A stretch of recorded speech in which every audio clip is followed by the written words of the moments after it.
मागील 2 दिवसापासून सातारा जिल्ह्यामध्ये थंडीत वाढ झालेली पाहायला मिळत आहे आणि यामुळे आज सकाळचं वातावरण जे आहे ते पूर्णपणे बदललेलं पाहायला मिळत आहे। आपण सध्या राष्ट्रीय महामार्गावर आहोत आणि या ठिकाणी पाहू शकता की पूर्णपणे धुक्याची चादर जी आहे ती आज पहाटेपासूनच या भागामध्ये पडलेली पाहायला मिळत आहे। अशीच परिस्थिती आहे ती सातारा शहरामध्ये देखील आहे।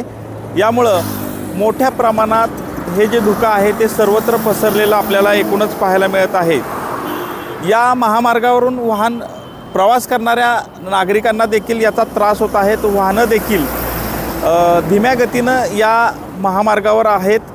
खरं तर हवामानात झालेला बदल यामुळं ही धुक्याची चादर आहे, याचाच फटका जो आहे तो पिकांना देखील बसू शकतो। यामध्ये प्रामुख्यानं ज्वारी असेल, गहू, हरभरा या पिकांना याचा फटका बसू शकतो। यामध्ये तांबेरा रोगाचा प्रादुर्भाव देखील या पिकांवर होऊ शकतो।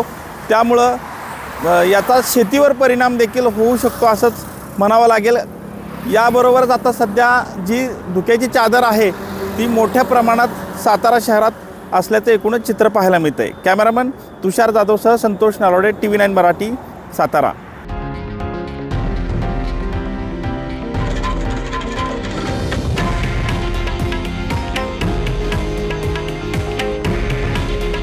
हे आहे देशातील नंबर 1 न्यूज नेटवर्क आणि आपण पाहत आहात TV9 मराठी।